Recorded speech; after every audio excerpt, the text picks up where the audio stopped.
Hello and welcome to this week's episode of That Real Estate Tech Guy. I'm your host, Jordan Samuel Fleming, chairman of Smartphone. This week, I've got Andrew Schlag from TrueCo. Andrew's a great guy, really interesting story. And we start out this episode with I'm not going to say a downer moment, because it's an incredibly positive one. But we start out with a story about how he lost $3 million. And that's always a good start, right? But the perspective Andrew brings and the perspective TrueCo brings to their community and trying to be intentional about what you want in life. I think it's a really timely message. I was really excited to get Andrew on because of that. I'd seen Leo and Andrew's work. We do share a mastermind together, so although I don't know him very well, we got to know each other a lot more on this podcast. And I think their message is so timely right now because so many people are hustling without happiness. And Andrew and Leo and the TrueCo team are really pulling that back and saying, the life, your overall life matters. And it's not, enjoyment in that life mustn't ever be deferred. And I think so many entrepreneurs, people who are in real estate particularly, but even not in real estate, people who are obsessed with sort of the hustle. The hustle's fine. And as ever, people always say, hustle is a season, not a lifestyle. And that's very true. But too many people get into the lifestyle part of the hustle. And this episode really dives into that and dissects it with Andrew's amazing background, really interesting background, his story, the way he sort of changed his perspective. I think you're going to really like this one. So I'll shut up now. Go visit Andrew at TrueCo, and let's head over to our conversation. And I'm live with my friend Andrew Schlag from TrueCo. Andrew, welcome to the podcast. Give everybody a sense of who you are. Jordan, first, man, thanks for having me. Great to be with you. I know we've been trying to make this happen now for quite some time, so it's happening. But my name's Andrew Schlag, and again, man, just thanks for having me. I am in the studio right now in California, in the second home in Southern California. My main home is in Louisville, Kentucky, and 60-second synopsis. 12 years ago, started buying houses, bought a bunch of houses, made a bunch of mistakes, lost a few $1,000,000, and thank God, had a great comeback. And now over the last 5 years, not only been building wealth and showing others how to build wealth, but getting to hang out with a lot of cool people, traveling the world, basically. Really focused on, something I found in a low place was a lot of real estate investors who get caught up in the deal-making side and don't get to enjoy their life so much. And that was me. And so really in our both real estate investing side of business and in hosting events and doing cool stuff across the country, we just do our best to be able to have fun every day, and be able to help others have fun. And of course, it takes money to give back. It takes money to fuel your purpose. And so obviously a big portion of what I talk about and do is talking about building wealth. Absolutely. Well, I first of all, like modern technology, given that you're in Southern California right now, I'm in Poland right now, and we're speaking to each other, looking at each other face to face. I do, every once in a while, it does remind me what a world has changed since when I was a kid.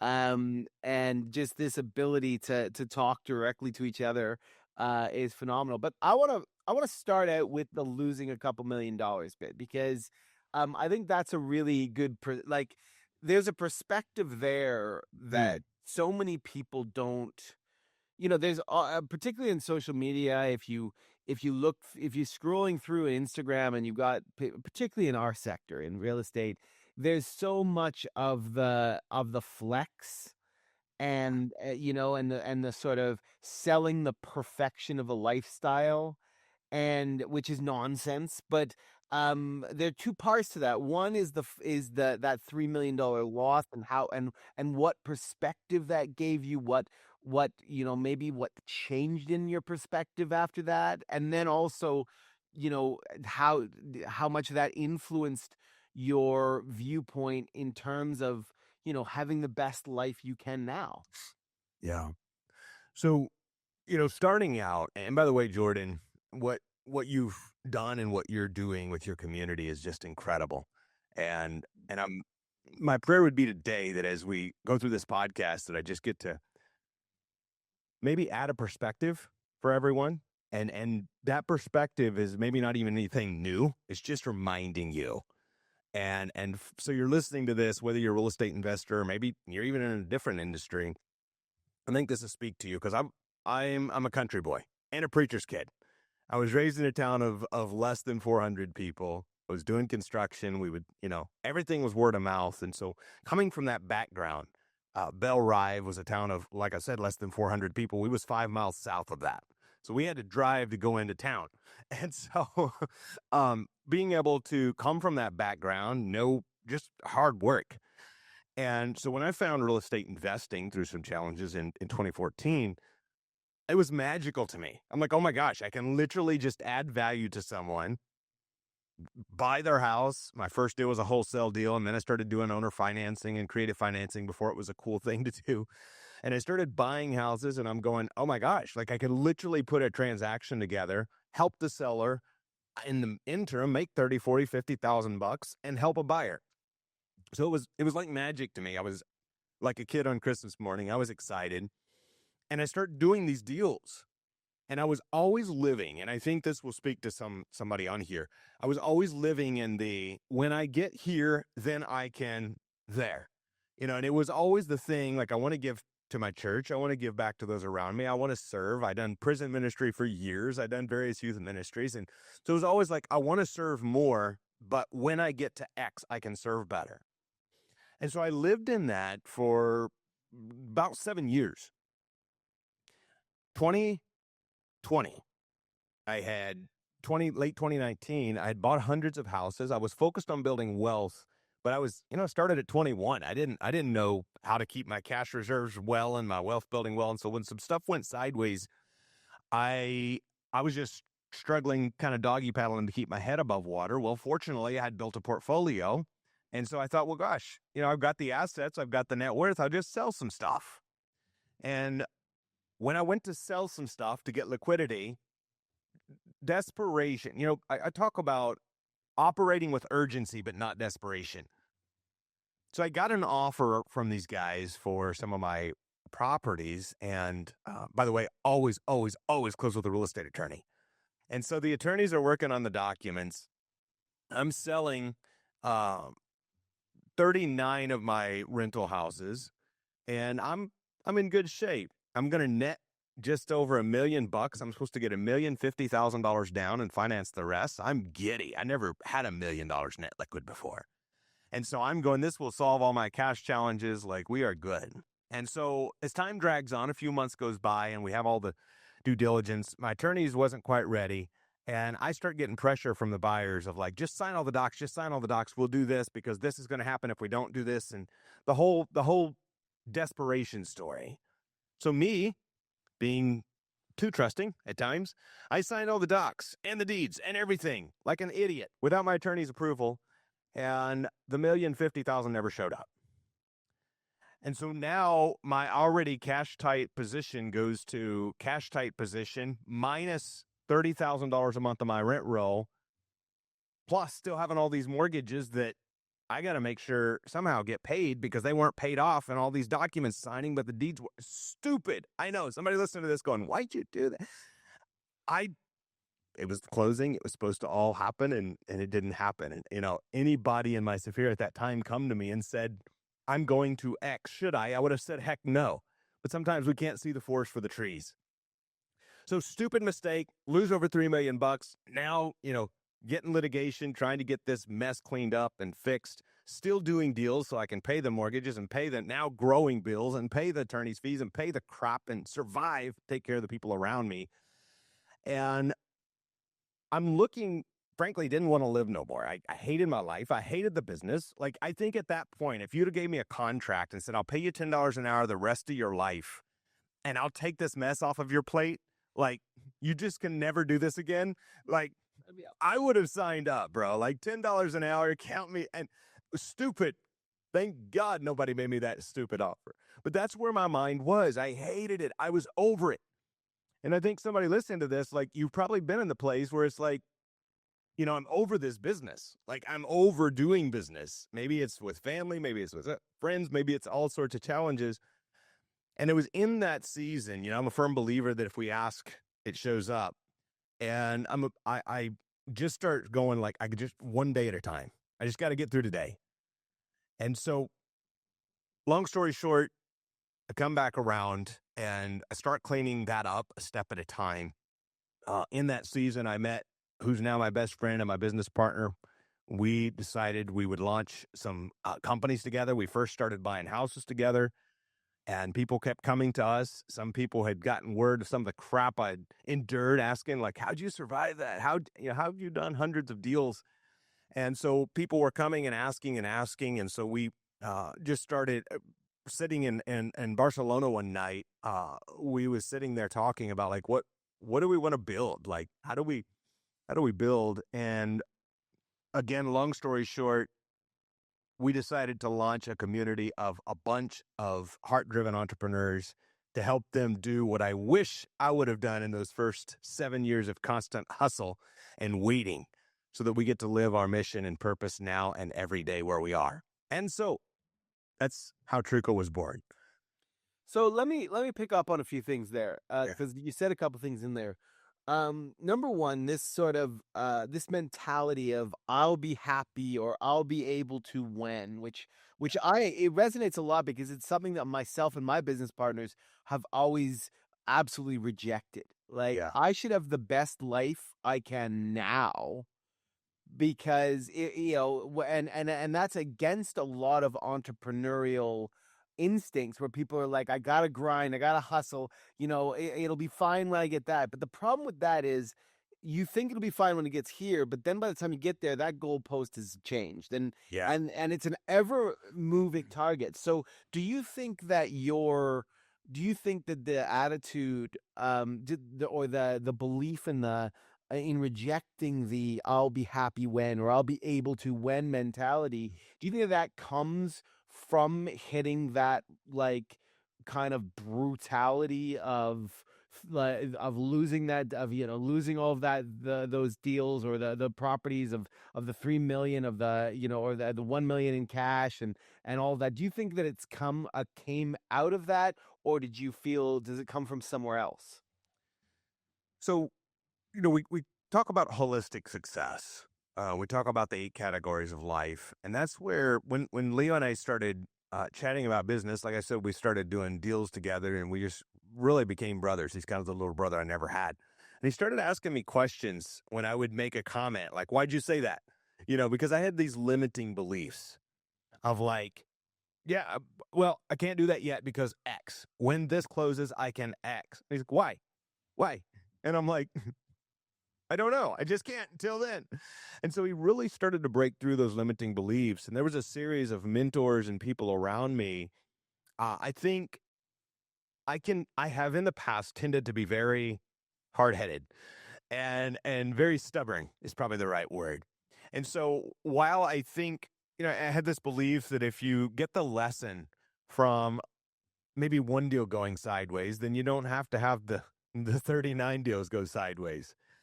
And so the takeaway for me was get the lesson faster, because God's really awesome. He'll let you retake the test over and over and over again till you pass. And that's what was happening to me during that season. Because looking back, it's like, oh crap, I should have seen that here. I should have seen that here. Except I was living in this ability without reflection.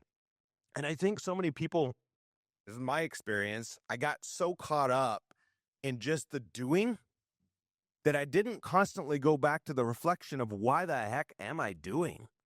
Like, yeah, you done a bunch of deals. Cool. Why? Well, I want to give. Cool. Did you give this week? Well, not yet. Well, then do it. Shoot, buy some coffee for the guy in the coffee shop behind you. Give already.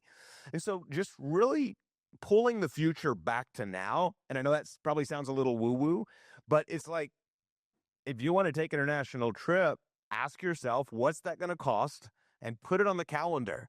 You say, well, I can't yet. Cool. Put a date on the calendar and set yourself an objective. I'm going to wholesale 2 deals between now and then I'm going to go. Like, when I started doing that and moving everything closer to me, immediately my life got 10 times better for the same work I was already doing. Because if you know a high income skill, if you know how to create value in the marketplace, you get paid in direct accordance to the value you create. If you know how to create value, there is no reason for you to wait to live the life that you desire, or give back like you desire, or do the outreach that you desire, or serve people like you desire, because all you have to do is take the value you're creating and make sure it's feeding what you're called to do. Now, I'm sorry to interrupt this amazing conversation, but I wanted to make sure you knew that Smartphone, the only phone system built for real estate investors, connects to the best-in-class real estate investing CRMs. And because, as it's my show and I am co-founder and chairman of Smartphone, I got some great deals for you. Click the link and take advantage of 5,000 minutes free calling with Smartphone, the only phone system built for real estate investors. Click and call. Close more leads. Back to the show. You know, it makes me think, I was talking to a guy, and I suspect we both know him, but out of respect, I'm not going to name his name because it's not really fair to name him, but he's a relatively new entrepreneur. Now, I've been doing this game for my whole adult life, pretty much. You know, I did my postgraduate and then About 5 years, right? the PhD is not for me, right? And so I've been in business for myself for probably about 20 years. Yeah. So at this point, I've got so many scars on my back from 20 years that I like there's very little that phases me at this point. But I was talking to this guy, and you know, he was in that sort of flat out hustle kind of like, and we were talking about his health, because he was ignoring his health. He was ignoring his mental well-being, his physical well-being. And I said, look, man, I remember saying to him, you know, you got to be kinder to yourself, because if you've got the capability, right? Not everybody is really good at X. Not everybody's really good at making money or building businesses like that. But if you are, then you are your own biggest limitation. I think in many ways. And if you're not kind to yourself, if you're not reflective, as to your point, you know, self-reflective, I think you can put your head down and barrel, and you're gonna end up taking your head up and realizing you've been barreling in the wrong direction. And that really hurts. And that's sort of that, as you were speaking, that's what it kind of popped out to me. You know, I talk about, and that's a really good point, Jordan, because I talk a lot about seasons of hustle. You know, because all my fellow workaholics, we know how to work hard. Sometimes that's our pride, right? Like, I woke up at 4 and I didn't quit work until 12 p.m. Like, I woke up at 4. I did 2 hours in the gym. I did. yes. Boom, boom, boom, boom, boom. and it's almost a badge of honor, except the economy doesn't care about your level of work. It cares about your level of value created. And I think when we move to the entrepreneurial world, sometimes we're still taking that work real hard mentality, and then we get more real hard work, and then we work real hard. And that was me. And something that changed that for me was 2 things. One, weekly reflection. Every morning I wake up, most mornings is somewhere around 4 or 5. I wake up early, start my day right, chug a bottle of water. I say, thank you, God. It's going to be a good day. I'm saying that because I'm letting myself know, no matter if it's a great day or it kind of sucks today, no matter if somebody calls me and tells me something I don't want to hear, or somebody calls me and tells me great news, it's going to be a good day. I'm alive. I got food. I got water. Thank you, God. And so I look at life that way. And having been blessed, thank you, God, above what I could have ever imagined, being a country boy raised in the country and now building wealth for years, doing hundreds of deals, you know, sitting in the California home. Like, this was a dream to me 5 years ago. I couldn't have fathomed that this would even be possible. And so being able to really live that dream and that vision, it all starts with weekly reflection for me. So every week I go, what did I do this week that worked? And how do I better plan the week ahead to where it will work, right? How do I better plan the week ahead so that I'm not caught in a loop looking up at the end of the week going, crap, that was a long week, but what did I even accomplish? Intentional. If you're taking notes, write it down, become intentional. If you're driving, just remember it.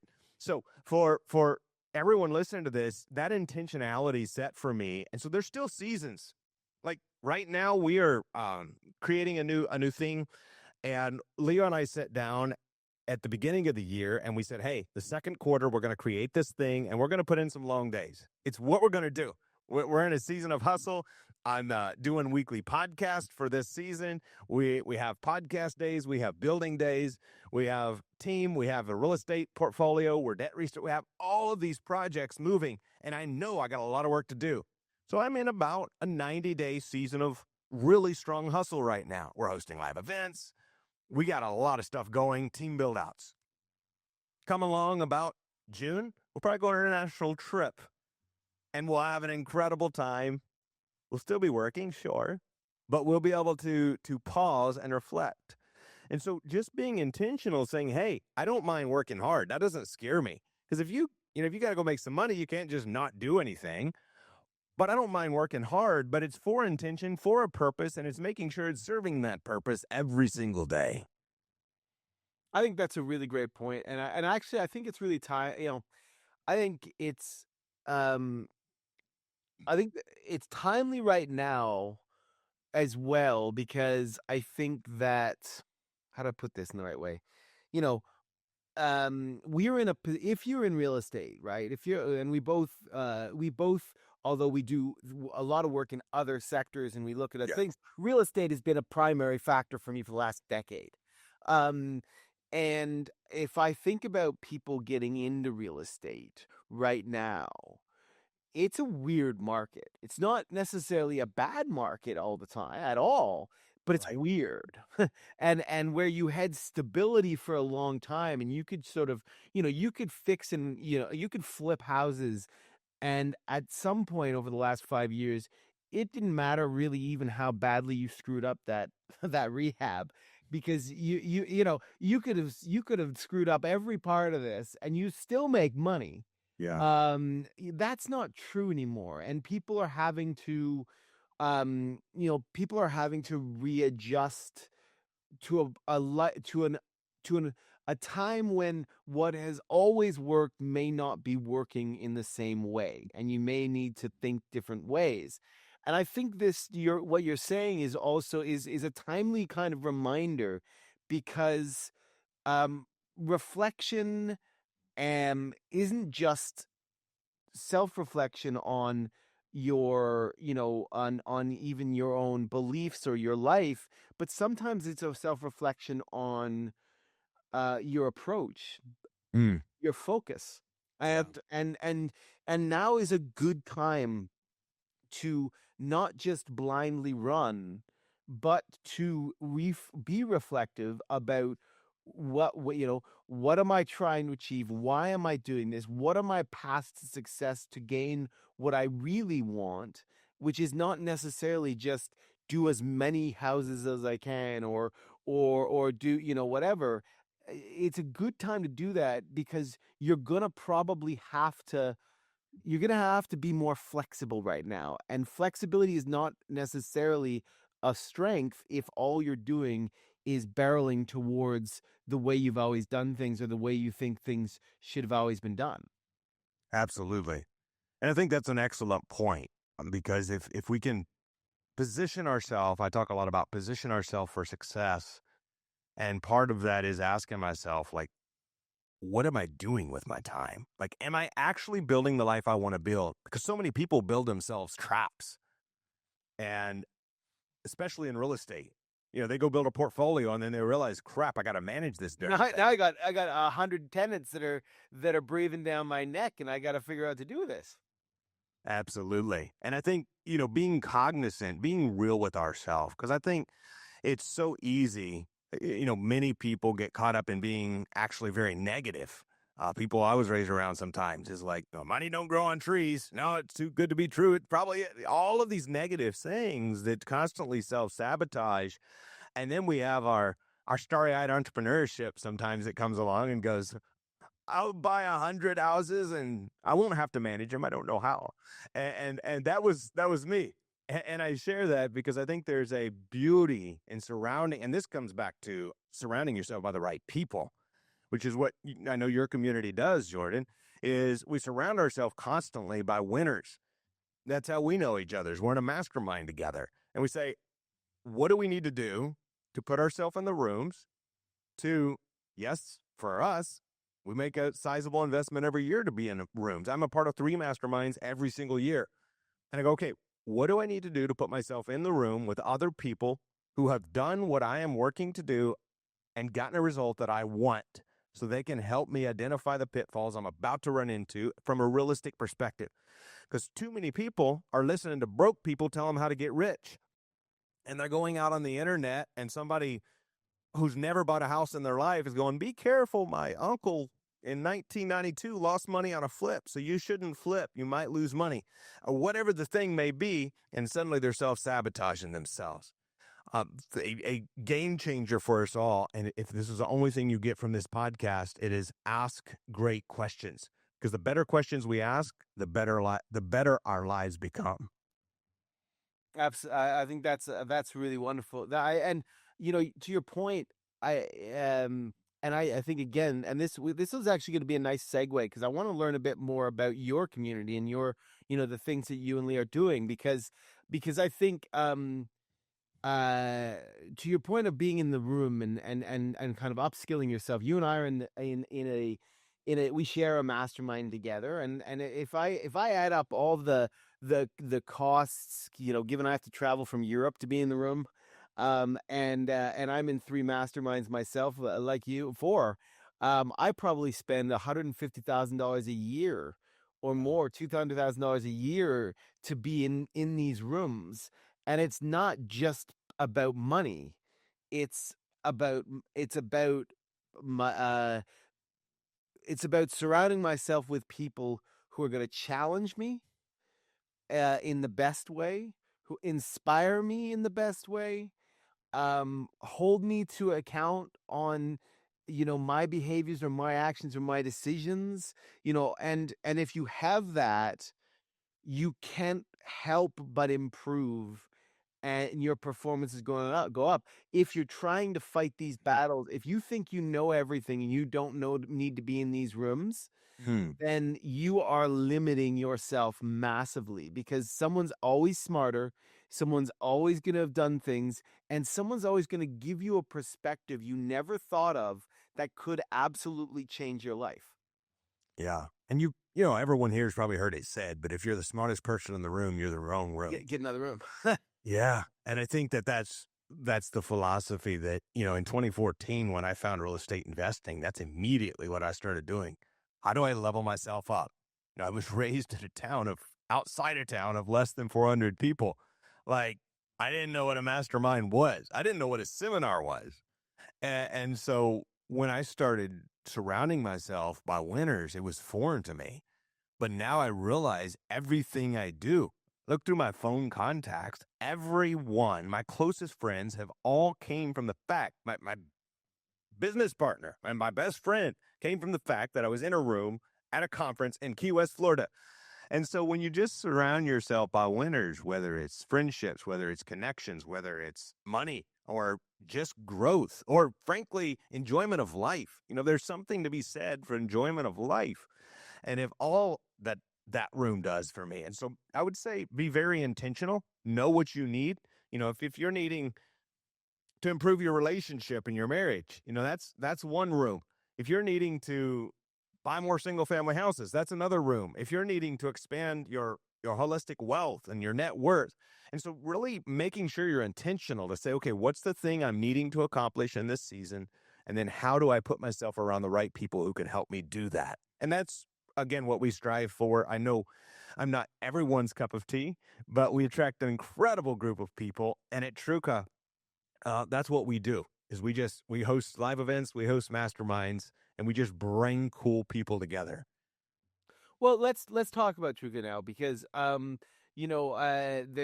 are, I was reading up beforehand, and you guys have a lot of I don't want to say masterminds, but a lot of community builder people like yourselves. You'll focus very much on the outcome when you're kind of presenting your community and your programs and how you engage with people, and you guys do that, but you focus way more on that whole on the life on Yeah. the on the holistic kind of approach and on the well-rounded. I want to say well-rounded more than anything else because the best life you can live, in my opinion, is a well-rounded one, right? Is Yeah. one that is traveled and tries cultures and food and arts and music and and tries things. I want to be someone who tries things, Yeah. not someone who says no to things. So, when you guys did this, um, you know, who are the ideal people who should be kind of engaging with you, and what is the thing that they really coming looking for in the most Yeah. part? So we have two categories. The people we started serving and who I just love hanging out with are the people who have done deals. They have a business vehicle of some sort, whether it's CPA, W-2, income, or wholesalers or something, and they want to build wealth and have fun doing it. You know, a lot of the people that come in our community, I don't preach weight loss, but I lost 45 pounds a few years ago. And if somebody comes in and they're struggling with their weight, it's like drink more water, move more. If nothing else, you'll feel better. Right. And so we talk about that of like, how are we consistently growing and learning? I'm the guy who was working day and night and never traveled because I will one day. And so we constantly encourage our community. Yes, you have to build wealth, but it's set yourself an objective. If I add 100K to my net worth in the next X amount of weeks, I'm going to go on a trip to X that costs 4 grand. Like whatever the thing is, just have fun with it. And so it really is holistic success. Making sure we're connected to the right people, we have the right connections, we're building our wealth, we're creating environments that we enjoy working in, because there's a big difference between working somewhere where you don't enjoy, where there's negative intention versus a room you do enjoy. And so it's just holistic success and wealth building is how we started. Since then, of course, as I started with cash vehicles, wholesaling, Leo started couch flipping and clothing brands and all the things back in his hustle days as a young entrepreneur. And so we do have a cash building side. We talk about how do you create cash so that you can actually go and build wealth without being stressed the heck out. But our forte is helping people build wealth and a life they love. And if they need cash, let's get you some cash in the beginning, because I used to think money was hard. And I realize now money is math. Just add value to the marketplace. And I know it sounds super broad, but you find a path and start following it. You find somebody who's done it and duplicate what they did, you're probably going to get a similar result. Money is actually pretty easy to make. Like, Yes. but money's pretty easy to make, but creating the life that you want Yeah. I don't want to say it has nothing to do with money because as someone who's been up against the wall with no money. Having no money is no fun, and it's stressful. It's the worst Amen, stress in brother. the world, right? Like Yeah. there is no greater stress particularly if you've got a business with employees, than being up against the wall with nothing in the bank and payroll, right? So I've true. had that experience. I don't want it again. So I don't want to pretend like money's not a really important part of it. Of course it is. If you're gonna do things, you need money. Money's not that hard to make, really. But understanding what you value in your life and understanding the things, last year or a year and a half ago, one of my business partners, got his yachting license, and so we took off. My family, his family, took off for a week in the Greek islands on a yacht together, where he was the skipper, and our two families just tooled around the Greek islands for a week. We occasionally talked business to write it off, but the truth is we had a great old time, and that's because, to your point, we'd already figured out, that there were things that we really cared about, Yeah. and that's the hard bit. Making the money is usually the easy bit. So true. So listen, let's kind of.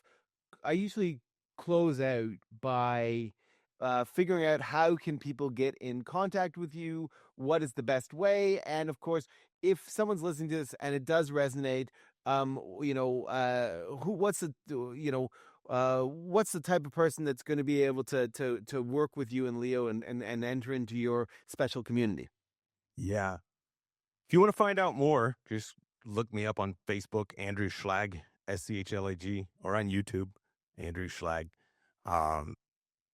Go to TrueCo.com, TRUKA.com, and you can see kind of who we are and what we do. But we just like working with winners and helping them win more. And I know, again, that sounds super broad. My background and expertise in doing real estate for the last 12 years, especially creative. We have a 280 unit development going, had a 66 unit mobile home park, all sorts of different deals over the years. But my bread and butter has always been single family houses. And Leo's background, mastering sales and personal branding, is incredible. And so if that sounds interesting to you, come check us out. And if you're a winner who wants to win more, well, who knows? We should connect.